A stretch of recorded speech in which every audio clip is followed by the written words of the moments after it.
schnellste Modell aus Wolfsburg seit Bestehen des Volkswagen-Werkes kennzeichnet dieses S am Heck des VW 1500. Es unterscheidet sich äußerlich nur wenig vom VW 1500.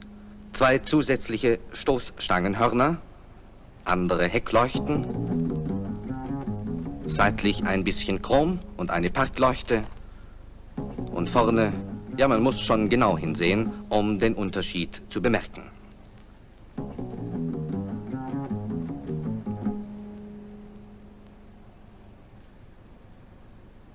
Das S bedeutet so viel wie Super und bezieht sich in erster Linie auf den Motor.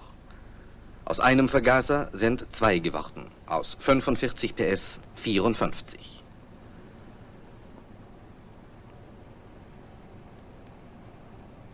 Wir testen den 1500S, also die schnellere Version. Seine Karosserie ist strömungsgünstig, sie besitzt eine niedere Stirnfläche. Und das ermöglicht bei 54 PS die beachtliche Höchstgeschwindigkeit von 140,6 Kilometern pro Stunde. Der Tachometer geht in diesem Bereich ein paar Kilometer vor. Die Beschleunigungsmessung lässt den Leistungszuwachs deutlich spüren. 18,1 Sekunden von 0 auf 100. Auch diesmal wieder elektronisch gemessen. Achtung, Messung beginnt.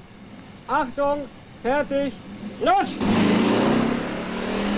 40, 50, 60, 70,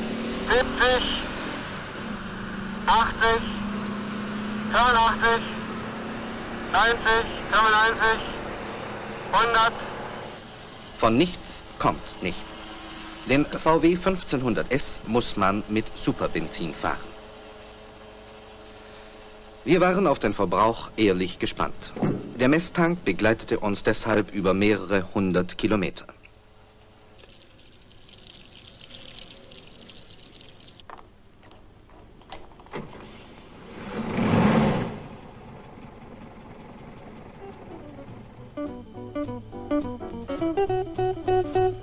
Auf der Autobahn bei einem Durchschnitt von 103 Kilometern pro Stunde 8,9 Liter.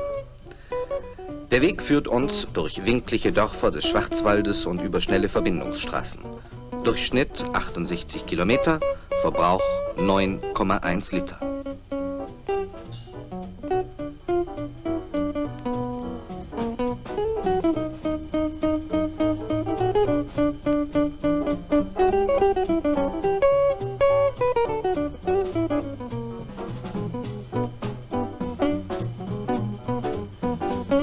In der Großstadt zwischen 11 und 13 Uhr, von einer Durchschnittsgeschwindigkeit kann man da ja kaum noch sprechen, 10,3 Liter. Natürlich auch berechnet auf eine Fahrstrecke von 100 Kilometern. Und natürlich auch geprüft, wie immer, mit Messglas und kritischem Blick. Testverbrauch insgesamt 9,4 Liter. Das ist sehr sparsam für einen temperamentvollen 1,5 Liter Wagen. Der Aktionsradius mit einer Tankfüllung beträgt 420 Kilometer. Wenn Sie mit diesem Wagen wenden wollen, in einem Schwung, dann bitte nur auf einer Straße, die mehr als 11 Meter breit ist. Genauer gesagt 11 Meter und 12 Zentimeter. Das ist nämlich der Wendekreis des VW 1500S. Das ist viel, zu viel für unseren heutigen Verkehr.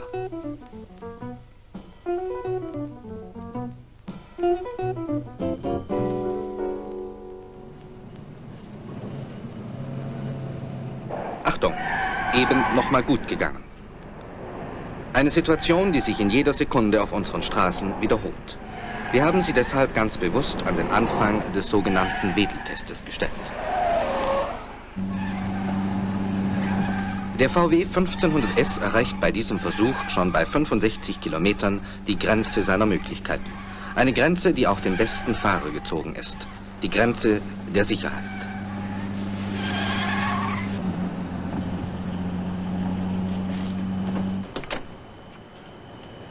Das sah nicht ungefährlich. Ich glaube, das war es. Ja? Und nicht einmal schnell. Wir hatten so gestoppt 65. Ja, stimmt. 65, ja. Überein.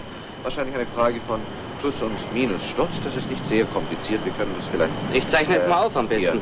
Hier, ja, am besten mal aufzeichnen, wie das aussieht. Natürlich nur ein bisschen schematisch. Nicht? Autos mit Pendelachsen bzw. Schwingachsen neigen dazu, bei extremer U-Stellung seitlich etwas wegzugehen. Wenn sie beladen sind und die Beine X-förmig stehen, das heißt die Räder X-förmig stehen, dann stützt sich das Rad in der Kurve viel besser ab. Allerdings auf Kosten der Bodenfreiheit, weil im beladenen Zustand die Hinterachse etwas tiefer sitzt. Wir können das ganz einfach hier an diesem Objekt demonstrieren, entlasten, hochschieben und dann hoffe ich, dass man das sieht. Dem Plussturz der Hinterräder kann man auf die verschiedenste Art abhelfen. Am besten natürlich gleich im Konstruktionsbüro oder in der Werkstatt oder durch Belasten des Wagens.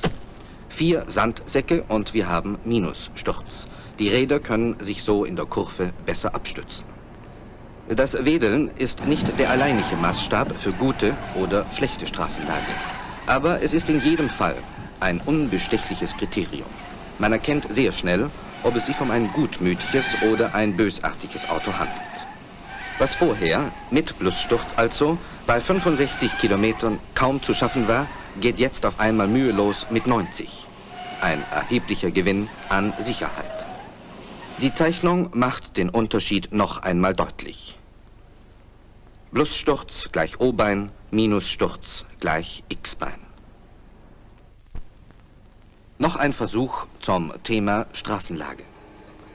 Der äußere dunkle Kreis dieser Rutschplatte besteht aus Blaubasalt, 76 Meter Durchmesser. Wenn Sie eine Stoppuhr zur Hand haben, bitte halten Sie sie bereit. Stoppen Sie eine Runde mit. Jetzt. Wir haben die Hinterachse nicht zusätzlich belastet. Wir fahren mit Plussturz. Die Einstellung der Hinterräder ist natürlich nur ein Punkt von vielen. Andere Reifen, andere Stoßdämpfer und dazu ein Torsionsstabilisator, dann könnte man sagen, in Ordnung. 18,5 Sekunden. Das gleiche mit Minussturz der Hinterräder. Stoppen Sie. Jetzt. Selbstverständlich wird bei diesen Versuchen so schnell wie möglich gefahren. Die technischen Voraussetzungen eines Wagens diktieren dabei unabhängig vom Fahrer die Geschwindigkeit. Eine Sekunde schneller, 17,5. Und das ist auf diesem Kurs eine ganze Menge. Aber hier zeigen sich wieder die Vorteile dieser Hinterachskonstruktion. Lange Federwege, gute Bodenhaftung der Räder, selbst auf schlechtesten Straßen. Nichts klappert, nichts vibriert.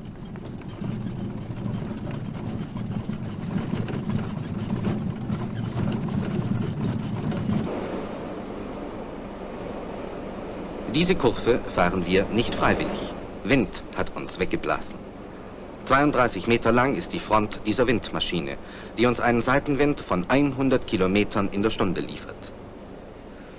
Das sind Geschwindigkeiten, mit denen bei stürmischem Wetter jeder rechnen muss.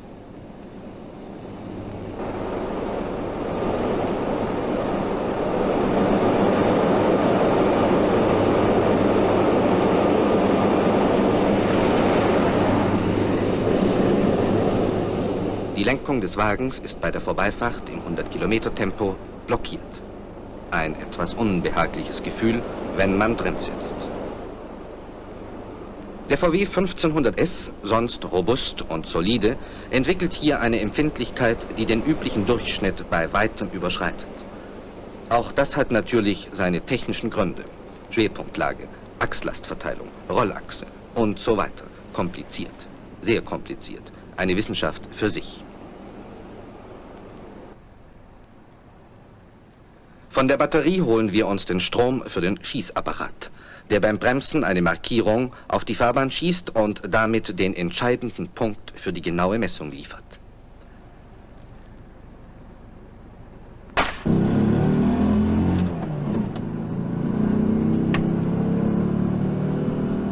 »70, 90, 105, 3, 1, Schuss!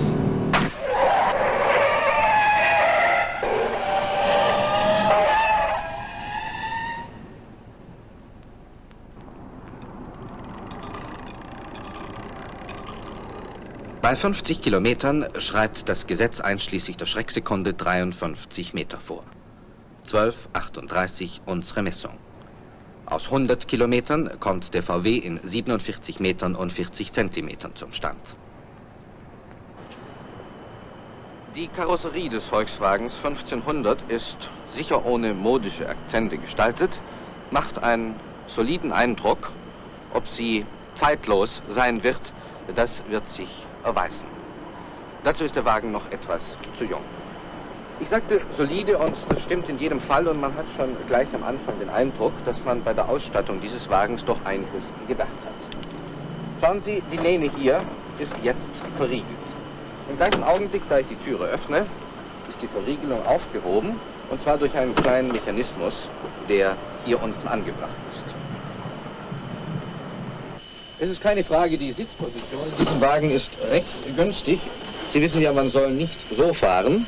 Das ist sehr ermüdend und außerdem nicht sicher, sondern immer mit leicht angewinkelten Armen, also ungefähr so, das ist sehr gut. Sichtfeld großartig.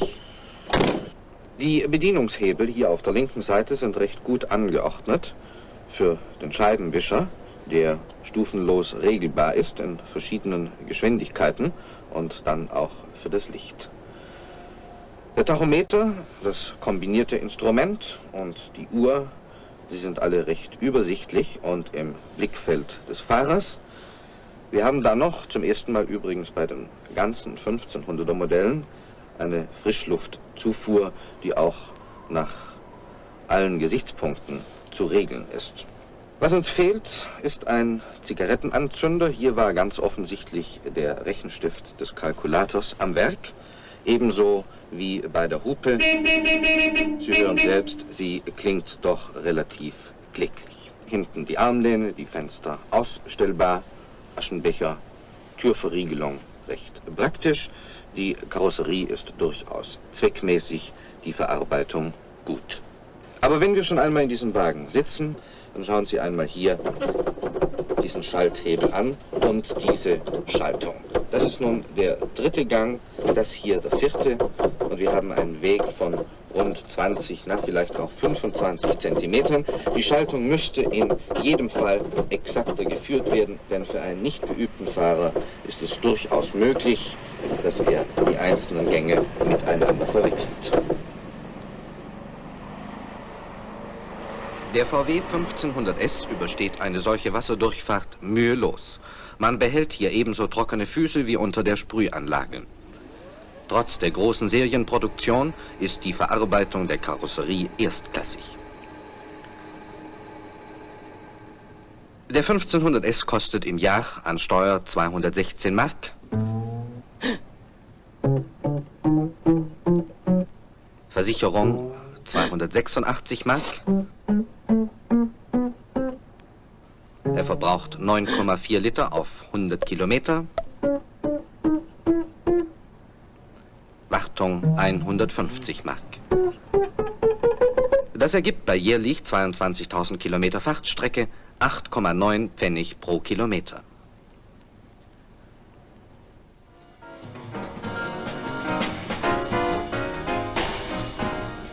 Leistung, Qualität der Verarbeitung, Lebensdauer, Wiederverkaufswert, Anspruchslosigkeit in der Wartung und der Preis von 6.400 Mark, das sind die Pluspunkte des VW 1500S. Aber statt an Chrom- und Zierringe zu denken, hätte man in Wolfsburg sicher gut daran getan, außer erhöhter Leistung auch eine bessere Straßenlage zu schaffen. Es wird sicher der Tag kommen, da der Automobilist in Deutschland eine glitzernde Chromleiste für weniger wichtig hält, als die für ihn unsichtbare Technik, die seine Sicherheit garantieren soll. Bis dahin wird sich hoffentlich auch beim Volkswagen 1500S einiges geändert haben.